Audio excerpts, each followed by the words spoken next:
Good evening, friends, and welcome to my monthly real estate video for the month of February 2018. I would like to touch upon two things in this month's video.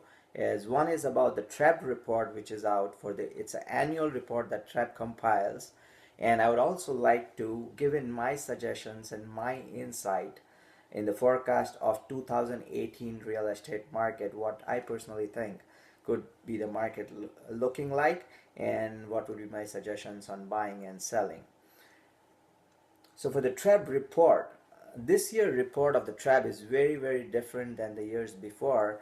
They have taken a lot of they involved many different market research companies, and it is very fact based. Also, there's a lot of research gone into collecting this data, so it's very interesting report. It covers on the areas like economic impact of the real estate market, 2017 market recap, outlook of 2018, the Greater Golden Horseshoe, transportation improvements. There's a lot coming in that area. Somebody's reading that report. That area would be interesting, how the transit plans are going to shape up in the coming years, the expansion of the GO Transit and things like that. Also, the smooth movement of the people and goods, addressing the supply pressure issue, addressing the issues on the new home sales, and also touching base on the commercial real estate market. So since it's a very big report, it's an 80-page report and compiled into PDF, which is almost 6.5 MB. I may not be able to discuss all of it in this 5 minutes video, but what I'm going to do is, anybody who is interested, feel free to give me a message with your choice of messaging. You can message me on Facebook, LinkedIn, email, WhatsApp, whatever way you choose to, and I will make sure you get the full report in your inbox.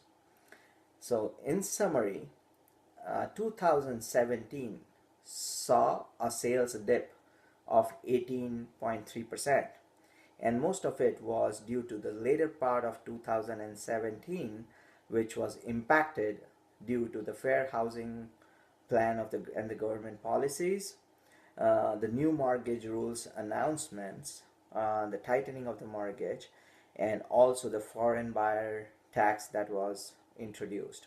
So all in all, a lot of government senior officials have admitted that the foreign buyer tax impact was more of a psychological impact than the actual impact, since the market share is very small in Toronto area.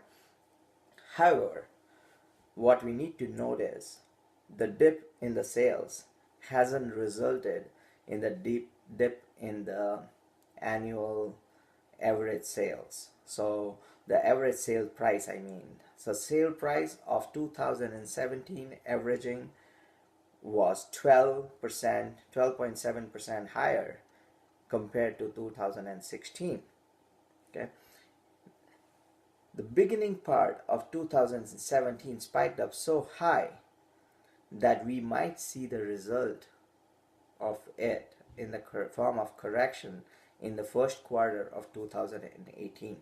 So my personal prediction about 2018 would be the first half of 2018 might seem to look like slow, because it will be in the correction mode of the spike that happened in the early part of 2017. So January 2017 compared to January 2018, we already have the data. We do see there is a small dip in there, and this may continue for February, March, April, May. Following May, I think the market will start to show an upward trend, since the correction was already in place starting last May due to the fair housing plan. Now, due to all the psychological impact and the trends that would show a little bit dip, the movements in the market might not be that high, meaning the sales might seem to be down. But this is a good opportunity for the investors or the buyers. Either they're looking to pick up on a good investment property, or who are planning to get into the market. Okay, the most hot segment to get into, which I think would not be impacted due to the market corrections, would be any condominium which is good. Do your analysis on the condominium area and the individual property, but the good condos in the range of 300 to 500, 600 will be a very good pick if you pick the right one. And the same for the townhouses in the range of 500 to 650ish. So if you're planning to get something like that in the coming years, I would recommend go ahead and take your decision, because the market could be a bit flat in 2018, meaning the prices overall average might not go that high.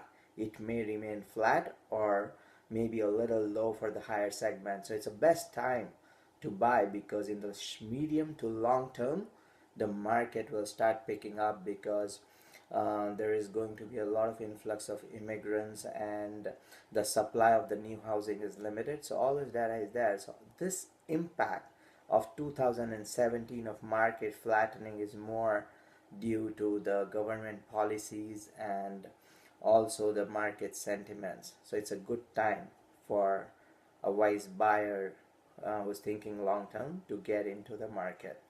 Okay, this is my insight, and again, as a reminder, if you would like the full report of TREB, feel free to message me and I will make sure you get it in your inbox. Looking forward to the next video and talking to you in the month of March. Have a good day. Bye bye.